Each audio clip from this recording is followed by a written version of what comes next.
Hello వినిపిస్తుందండి.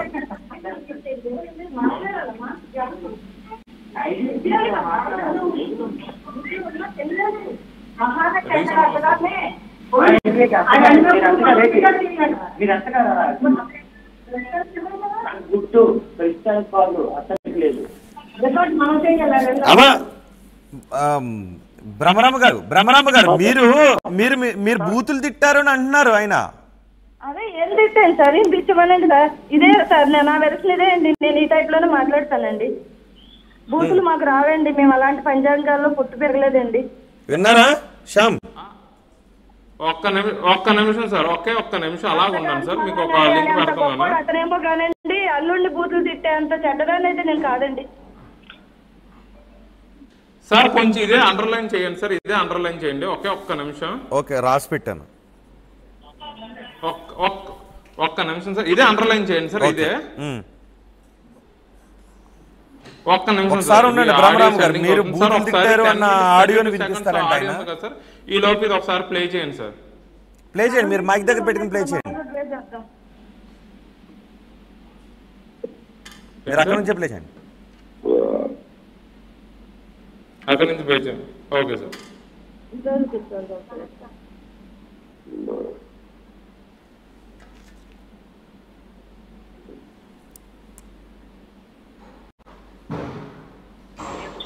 ఎందుకు వచ్చానా లేదా ఏదైంది ఏదన్నారు దాని గురించి తప్ప ఇంక దేని గురించి లేదు. ఒకసారి లైన్ లో నండి, స్మూత్ లో పెట్టుకోండి. ఓకే, నేను మాట్లాడతాను. మీరేం రియాక్ట్ అవ్వద్దు, ఏం మాట్లాడద్దు. కన్వే చేయడానికి చూడమ్మా. నువ్వు కన్వే చేయడానికి కాదు, నేనేం మాట్లాడుతూ. సరే,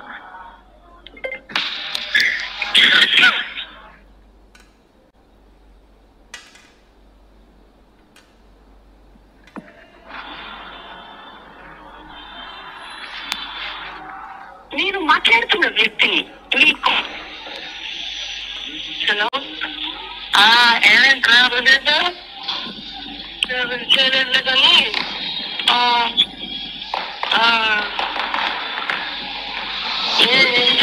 వచ్చారు వాళ్ళు నా దగ్గర మాట్లాడుతున్నాడు. శ్యాము వాళ్ళ అమ్మ నాన్న ఇంకొక అక్కడ కార్డు అక్కడ తీసుకొచ్చారు. ఫస్ట్ నలుగురు వచ్చారు కాదు అనుకుంటా. మరి లక్ష్మణ్ ఆవిడ ఉంది కదా, లక్ష్మణ్ ఆవిడ అలా అడిగారు. ఆవిడ లంచ్ కావాలని అడిగారా? ఏమడిగారు?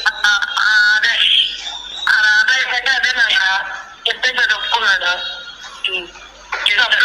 ఆదాయం ఏంటంటే ఆదాయం ఏముంది, ఖాళీ అమ్మాయి కట్టేక 2,000 ఉంటాయి. ఖాళీ అమ్మాయి కట్టేస్తా డబ్బులు వడ్డీ తెచ్చుకున్నాడంట. ఒక 4,000 ఎంతో చేస్తాయంట. కారు కట్టించుకుంటాడంట. 2 డబ్బులు 5 వాటికి ఎంత ఎంత డబ్బులు అతను అడిగాడంట. అతను పెద్ద మనిషి, నువ్వు మమ్మల్ని రమ్మని అడుగుతున్నావు కదా, నువ్వేమని చెప్పావు వాళ్ళకి? ఏంటి నువ్వు ప్రజెంట్ నువ్వేం చేస్తున్నావు, ఎలా పోషించావు మరి నన్ను అడుగుతారు, అమ్మాయిని ఎలా పోషించావు, నేనేం చెప్పాలని అతను అడిగాడంట. నేను అన్ని తప్పుడు మాటలు మాట్లాడాను, తప్పులేకలేదని చెప్పాడంట అతని దగ్గర. చెప్పి నాకు నేను ఒక్కడనే నేను వెళ్తే రాను మమ్మల్ని, మీరు వస్తే నాకు ఛాన్స్ ఇస్తే బాగుంటుంది, నేను అదే వెళ్తాను, తప్పు అయిపోయిందని ఒప్పుకుంటాను, కాలు పట్టుకుంటాను, మీరు రండి అడిగాడు ఒక అర్థమని. అంటే ఛాన్స్ నుంచి తెలుసు అంటే అతను ముసలి తెలుసు, పెద్దవాడు అలానే తెలుసు. అలాని గురించి ఒకరి గురించే తెలుసు. వాడికి కూడా వచ్చినోడికి కూడా అది పిల్లల గురించి తెలియదు, కొడుకు గురించి తెలియదు. ఎవరు రానట్లారని ఆయన తీసుకొచ్చి అడిగినట్టున్నాడు. వాడు వచ్చాడు. అది ఏం మరి అడిగితే అన్ని వస్తాయి కదా, ఏం చెప్పాలని అడిగితే వాడు చెప్పాడంట. అతను చెప్పిన మాటలకి సరే చెప్పారు. చెప్పిన ఎంతమ్మా మరి ఏంటి అని అంటే అడుగుతున్నారా వాళ్ళు. ఒకసారి చూద్దామండి, కూర్చొని మాట్లాడుకుంటే బాగుంటది, అమ్మాయి వస్తే బాగుంటది. కొంచెం మరి జరిగింది తప్పే, ఎవరో పెళ్ళైన 10-15 రోజులకి ఇలాంటి మాట ఇలాంటి అసలు ఆడపిల్ల కావాలనుకోండి. ఏ తల్లిదండ్రులు కూడా ఇష్టపడరు. రకరకాలుగా ఉన్నాయి రోజులు, భయంగానే ఉన్నాయి కదా. నాకు 2 కూతుళ్ళు కొడుకున్నారు. ప్రతి తల్లిదండ్రులు వాళ్ళ కళలో వాళ్ళ ఆటలతోటి పెళ్లి చేస్తాం, పిల్లలు తెచ్చి పెడితే మనం బతుకుదామని చేయం కదండి.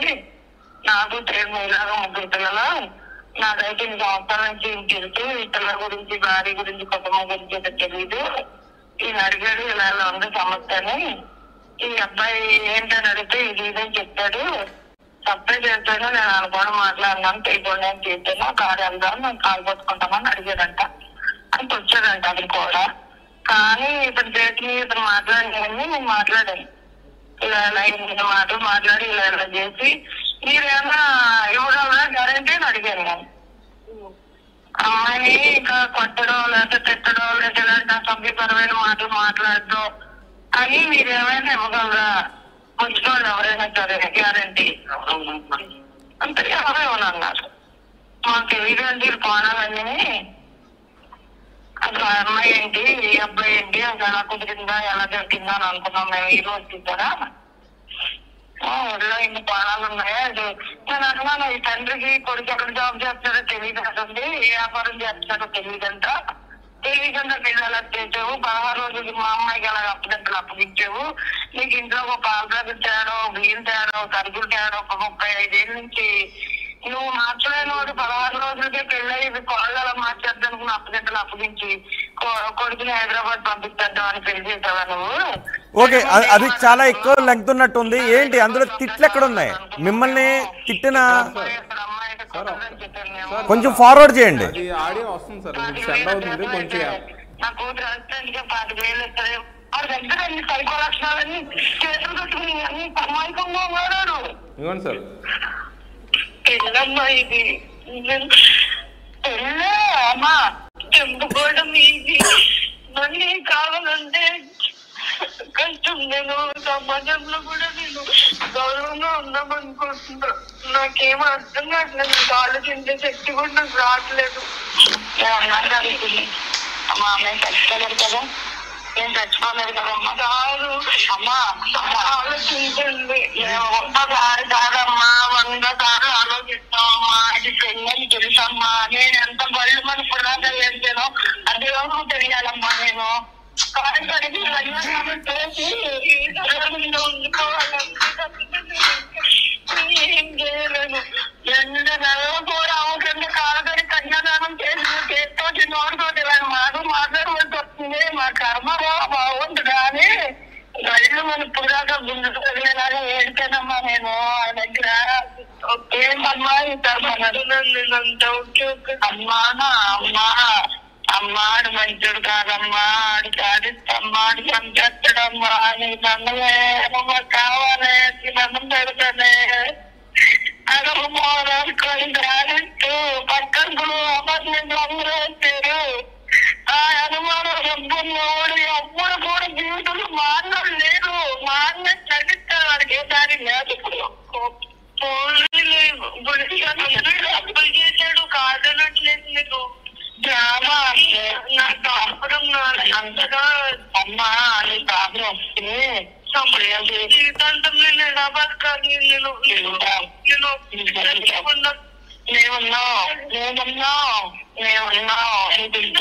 లేకుండా ఉన్న జీవితాంతం ఎదిగి ఉండిపోమంటావా? ఎంత మంచి మేము అసలు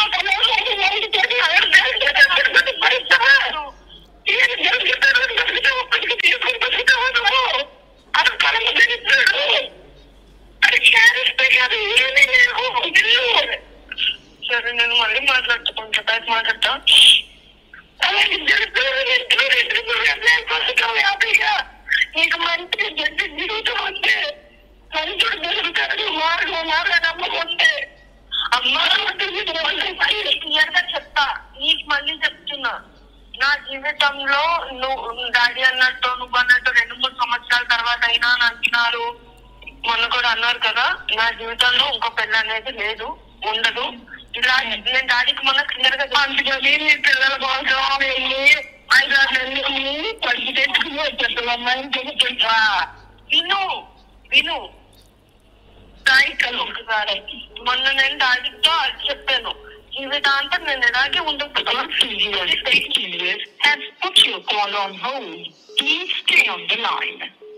నేను మాట్లాడుతున్న వ్యక్తి విన్నా అందులో తల్లి కూతురు ఇద్దరు ఏడుస్తూ బాధపడుతూ ఆవేదన పడుతూ మాట్లాడినట్టుంది.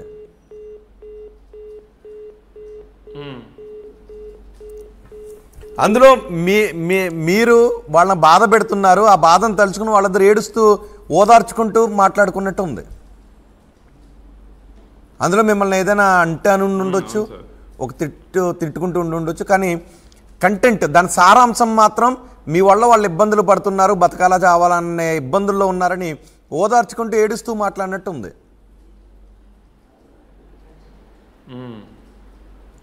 మరి అక్కడ మా వైఫ్ నాకు అబ్బాయి కావాలమ్మా, నేను అబ్బాయి దగ్గరికి వెళ్ళిపోతానంటే వీళ్ళ పేరెంట్స్ మా పెద్ద మనుషుల దగ్గరకు వచ్చి మాట్లాడింది ఒక వర్షన్ అయితే వీళ్ళ మదర్ ఒక వర్షన్ చెప్పి ఇన్ని లా చేస్తున్నారు సార్. 2 నెలలు అంటున్నారు కదా వాయిస్ రికార్డింగ్లు అవి చేసుకున్నాడు ఆడి బుద్ధి ఇంతే అనేసి. ఇది ఐశ్వర్యది నంబర్ సార్. ఇది మా వైఫ్కి నేను వెళ్ళింది పెట్టింది ప్రతిదీ పింటూ తనకు అప్డేట్ ఇవ్వడానికే నేను పెట్టాను. నేను ఏది సీక్రెట్గా దాచుకోవడానికి అయితే కాదు. నవంబర్ 25th ఈవినింగ్ మేము బయటకు వచ్చేది 6:40కి అలాగ వచ్చాను సార్. ఇవ్వండి సార్ మొత్తం. నేను వాళ్ళ మదర్ తిట్టింది ఆడియో కూడా పెట్టాను, తనకి ఆడియో పెట్టి మొత్తం అన్ని పెట్టాను సార్.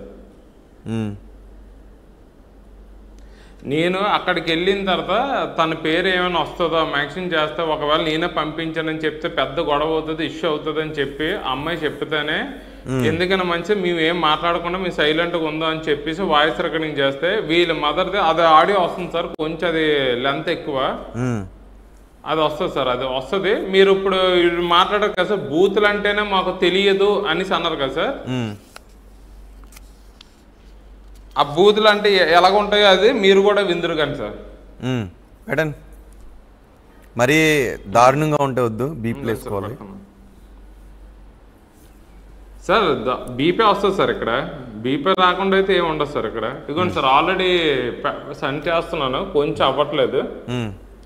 మీకు వీళ్ళ నాన్నగారు ఎప్పుడో October 26th వెళ్ళింది సీసీ కెమెరా ఫుటేజ్ తీసి అన్ని దాచుకున్నారు అన్నారు కదా సార్.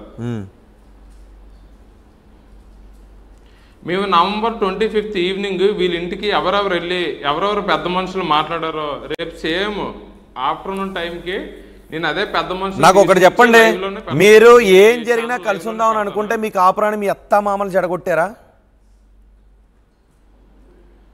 అంతే సార్, వాళ్ళే సార్. అవునా జగదీష్ గారు? అంతే సార్. ఏం జరిగినా కలిసి ఉందామని ఆయన అనుకుంటుంటే మీరు కాపురాన్ని కలవనట్లేదు, చెడగొట్టారని అంటున్నారు.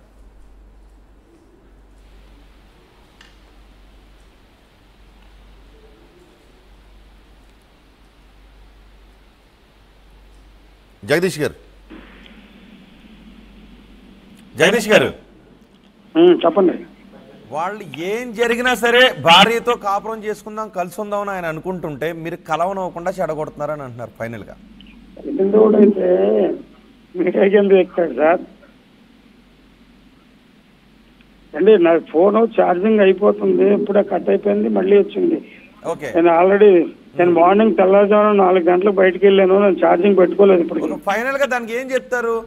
మీ కూతురు అల్లుడిని కలవనవ్వకుండా చేస్తుంది మీరేనండి. నేను ఏం చెప్తానండి, అతనికి చట్టం మీద న్యాయం మీద నమ్మకం ఉంటే అమ్మాయి ఎలిగేషన్ పెట్టుకుంది కాబట్టి అక్కడికి వెళ్ళి ఇతను ప్రూవ్ చేసుకోమనండి. ఇదంతా ఎందుకండి? అర్థమవుతుందా సార్? చెప్పండి. ఇవన్నీ కాదండి. ఆ అమ్మాయి మేము కూడా లేము అక్కడ, మేము ఇక్కడ ఉన్నాం. ఆ అమ్మాయి ఏదో పెట్టుకుంది అక్కడ టీఎస్లోను. వెళ్ళి ఈ ప్రూఫ్స్ అన్ని పట్టుకెళ్ళి చేసుకోమనండి.